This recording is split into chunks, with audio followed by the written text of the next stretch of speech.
This is AJ Johnson, a prospect in this year's NBA draft, just casually competing with current NBA players. 2 years ago. Back then, he was just 17 years old, sharing the court with Jalen Green, BJ Boston, Scotty Barnes, and Marshawn Beauchamp. After a year of playing overseas in Australia and finally being eligible for the draft, we have to answer the question. Is AJ good enough to play in the NBA? Now, for people who didn't watch yesterday, you gotta understand, I give more than one rating. I give ratings based off of, one is based off his overall ability to play basketball in comparison with his draft class, and then the other one is his ability to get into the league and actually start playing and getting minutes off rip.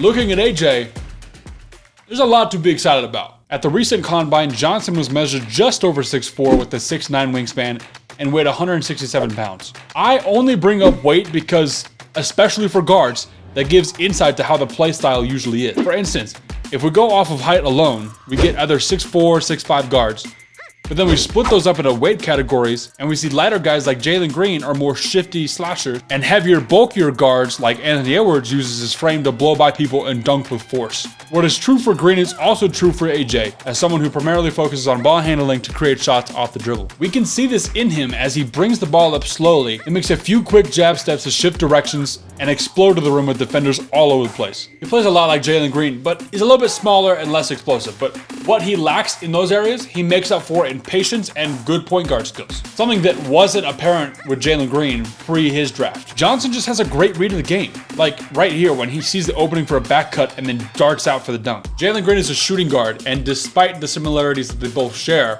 I feel that AJ is more of a point guard. It just feels right seeing him bring the ball down the court. I feel like he makes a lot of the good reads, knows how to facilitate an offense very well, and being 6'4" at the point guard position is very, very good because it's not too big to where it's like a liability, but it's not too short to where you're getting destroyed all the time. Especially being a taller point guard as a rookie. I mean, look at Anthony Black this past year. 6'6", 6'7".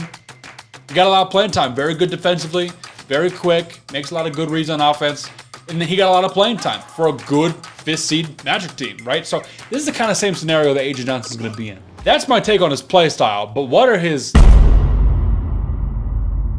He seems very comfortable in a pick and roll, and his speed combined with his finishing ability are what pop out to me specifically. And I don't want to give the normal like John Wall or De'Aaron Fox comparison. I know that's a general statement for, oh wow, fast guys play fast. But that's what I see. Here's another thing that's important for me though. His ability to play off the ball and catch and shoot threes tell me two things. One, tells me the type of character that he has.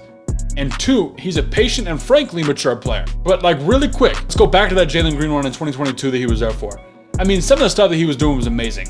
Like, that's where you show off. And I mean, playing with the guys that he was playing with, that's where you learn how to take a back seat. I mean, look right here when he gets beat and then immediately comes in for the block from behind. He's showing that he could be very high energy in a good and positive way. I don't know how this works. Maybe this is like my fault. I don't know. But like I said, he was mature. But when I watch him, he also seems young and a little inexperienced. I think that it's just him playing around the guys in Australia and the NBL who are grown men, big, strong. They've been playing for a long time. They're legit professionals. Kind of throw him in who's been playing AAU and high school ball, maybe looks a little bit jarring, right? And we see this. I mean, he averaged 3 points a game. If he really was all that, I mean, look at LaMelo. When LaMelo was in the NBL playing for the same team, he was getting a lot more touches. He was running the offense, right? He wasn't coming off the bench like AJ is. So if AJ really is all that, he would be getting more touches. He would be doing more things, get him more minutes on the court. That is very, very telling to me. But the reason I'm making this video is because stats are not everything, and he's a great player regardless. Other than that right there, I don't see a lot of cons to his game. Because given the small sample size of him playing the NBL, getting like 5 to 7 minutes a game, that's not enough for us to really dive in to see, okay, he's struggling here, he's struggling here, he's struggling here, right? We can see his strengths, but his weaknesses and overall game, we'll have to see when he's playing in the NBA. Speaking of minutes, let's talk about... So in the last video, I talked about how Zach Edey could get drafted by certain teams, but there's also competition level with it. A lot of teams have good bigs. They don't need centers, right? But there's other teams that need bigs, and so I talked about them.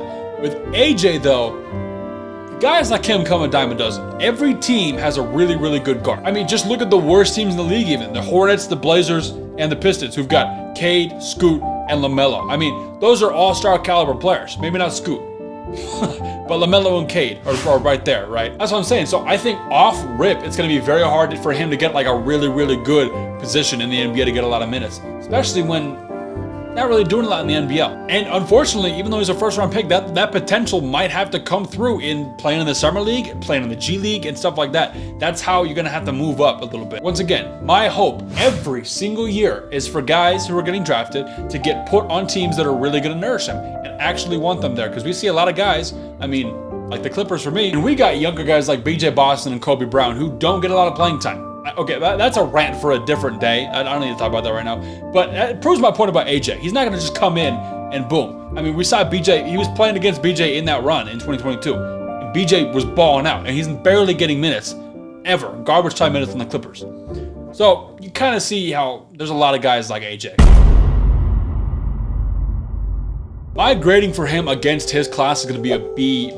Now that's mainly just because he's got a lot of talent. There's a lot of bigger and better guys coming into the draft that I think I would take over him. And combine that with the fact that I haven't mentioned that he's got one great skill. He's athletic, he's cool, calm, and collected. He does what he needs to do, doesn't complain.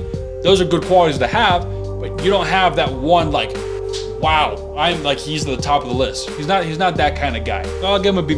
However, just like I talked about, his ranking for him coming to the NBA and getting minutes and making an impact off rip, gonna give him a C-. I mean, I don't think there's enough room for him to come in and try stuff. Once again, the two guys he was playing with, BJ Boston and Marjan Botan. One of the guys is a Clipper, like I was explaining, and Marjan was on the Bucks, and he gets some minutes here and there, but not very much, right? These were both highly talented guys coming out of high school, and BJ went to Kentucky. Now, they really don't have the time or space to reach their potential in their current circumstance. That being said, once again, I'm hopeful that AJ will get to a good team, like the Spurs or something like that he can go and make an impact. I mean, you look at guys like Marcus Sasser going to the Pistons. They had a great impact, right? And they had some guys with them in that Ivy, they Kate Cunningham, but Marcus Sasser kind of played the 2 or 3. He's a good player, right? So there's always, if he's that good, he can make himself space. He can make himself some space easily. I think that would be amazing. Outside of that, y'all, that's the second of the 5th day this week for Prospect Week number 2. Tomorrow is going to be Zachary Richichet. We're going to talk about that. He's my French boy. So we're going to talk about how to pronounce his name. Zachary Richichet. We're going to do that. But as for AJ, that's all I got, y'all. We out.